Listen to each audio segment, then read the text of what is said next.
Meu nome é Rodrigo Luiz Mota Nascimento e esse é meu trabalho sobre gliconeogênese. Bom, o que é e quando ocorre a gliconeogênese?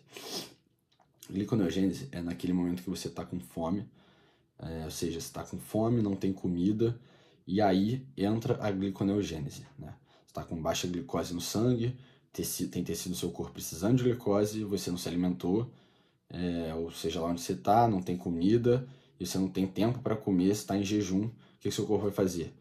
Ele, precisando dessa glicose nos tecidos, vai entrar em ação a gliconeogênese, que é basicamente fazer glicose a partir de substâncias que não são açúcares, né? Ou seja, como é que a gente consegue fazer, né, glicose de algo que não é carboidrato, não é açúcar? Isso é gliconeogênese. E como isso funciona? Se a gente não tem carboidrato, se a gente não vai utilizar açúcar, o que a gente vai utilizar? A gente vai utilizar lactato, proteínas, aminoácidos, utilizar glicerol, entendeu? Então, na gliconeogênese a gente vai usar o lactato, né?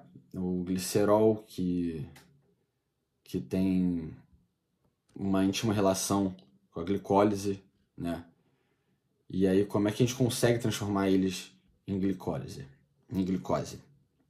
Começando com o glicerol, por ter uma relação íntima com a glicose, ela vai para os tecidos como? Assim, basicamente a gente vai transformar o glicerol em glicerol fosfato, depois do glicerol fosfato em dihidroxicetona fosfato, depois dihidroxicetona fosfato em gliceraldeído 3-fosfato, que já pertence à via da glicólise.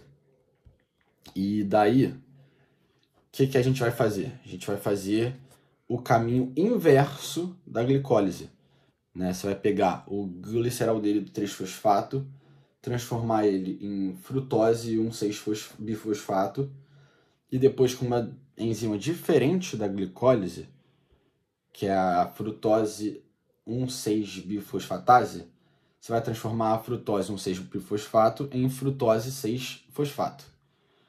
Depois dessa transformação da frutose 6-fosfato em glicose 6-fosfato, a gente finalmente vai transformar a glicose 6-fosfato em glicose, por uma enzima também especial chamada glicose 6-fosfatase.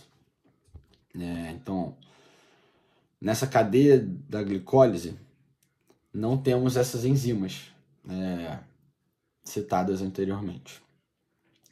São outras. Mas, além dessas, as outras são iguais devidas da glicólise.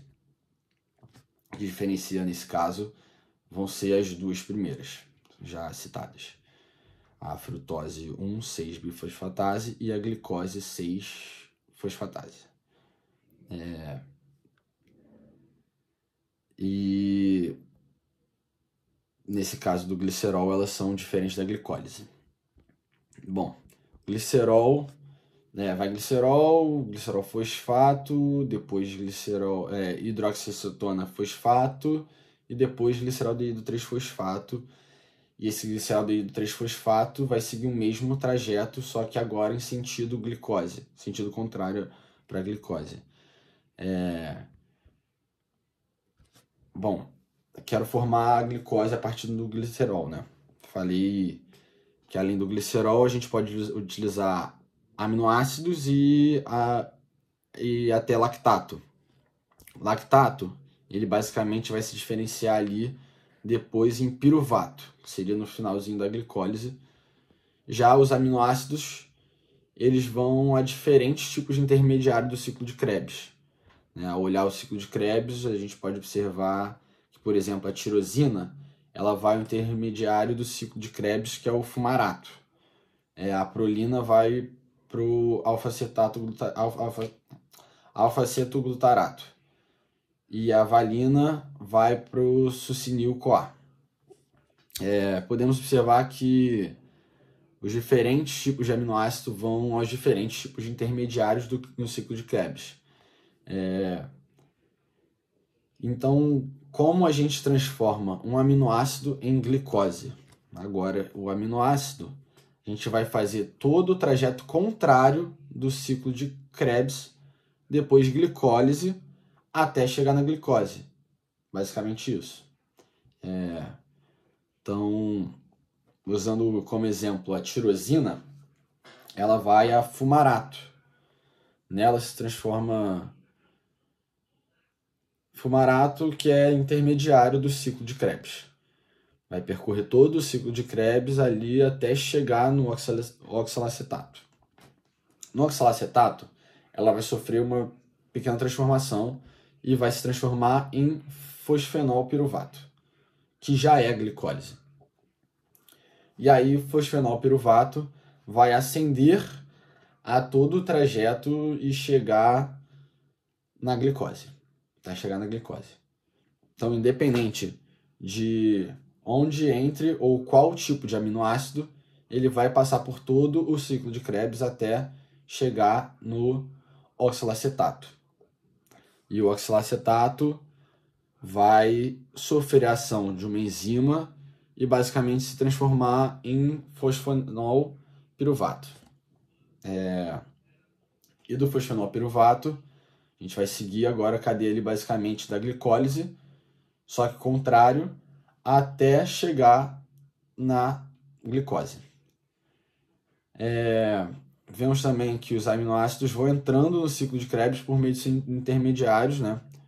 A gente foi para falar da prolina, que se transforma em alfa-cetoglutarato, mas independente vão entrar no ciclo de Krebs e vão caminhar até chegar ao oxalacetato. E daí, o que ocorre? Entra ação a enzima pepcarboxilase e vai transformar o oxalacetato em fosfenolpiruvato, e dali o fosfenolpiruvato vai a 2-fosfoglicerato, 3-fosfoglicerato, depois se transforma em 1,3-bifosfoglicerato, depois vai se transformar em glicaldeído 3-fosfato, depois vai a frutose 1,6-bifosfato, que tem a enzima diferente da glicose, que é a frutose 1,6-bifosfatase, e vai transformar ali a frutose, na frutose 6-fosfato. E aí vai seguir o trajeto, esse trajeto. E aí esse trajeto da glicose 6-fosfato agora se transformando em glicose por meio de uma enzima que nós encontramos no fígado, né, a glicose 6-fosfatase. E vai desde o ciclo de Krebs e segue o ciclo de Krebs normal, transforma em oxalacetato, transforma o oxalacetato em fosfenolpiruvato e segue o sentido contrário da glicólise até chegar na glicose, e essa glicose vai para os tecidos assim. Tem um caso especial, que é o caso dos aminoácidos que vão a piruvato, né? Porque primeiro o piruvato não vai seguir de piruvato a fosfenolpiruvato, e não vai acontecer isso, que seria na verdade o caminho contrário da glicose, né? E o que acontece então? O piruvato, usando o exemplo da alanina, a alanina se transforma em piruvato para seguir o sentido da gliconeogênese e formar a glicose a partir do aminoácido alanina. Então a alanina se transforma em piruvato, esse piruvato, por conta de uma enzima piruvato carboxilase, vai se transformar em oxalacetato. Seja o piruvato vira oxalacetato e segue aí normal aos outros. O oxalacetato vai a fosfenolpiruvato e aí segue o trajeto contrário da glicólise, 2-fosfoglicerato, 3-fosfoglicerato, gliceraldeído 3-fosfato, e esse que é o diferencial do piruvato. Não só a alanina vai a piruvato, o próprio lactato, quando nós fazemos exercícios extenuantes, né, nós formamos lactato, e esse lactato se transforma também em piruvato, e o piruvato, por meio dessa enzima especial, a piruvato carboxilase, vai transformar o piruvato em oxalacetato. E aí vai seguir normalmente. O oxalacetato se transforma em fosfenol piruvato e segue em direção à glicose. Para finalizar, vimos as enzimas especiais, a glicose 6-fosfatase, a frutose 1,6-bifosfatase e essa que transforma o piruvato em oxalacetato e o oxalacetato em fosfenol piruvato. São enzimas que só encontramos na gliconeogênese, diferente tanto do ciclo de Krebs como também da glicólise. Agora, destacando a transformação da glicose 6-fosfato em glicose, basicamente essa transformação ela só ocorre devido à existência da enzima glicose 6-fosfatase, que é encontrada no fígado, mais especificamente no retículo endoplasmático do nosso fígado. Nesse retículo nós temos a enzima que transforma a glicose 6-fosfato em glicose por meio da glicose 6-fosfatase.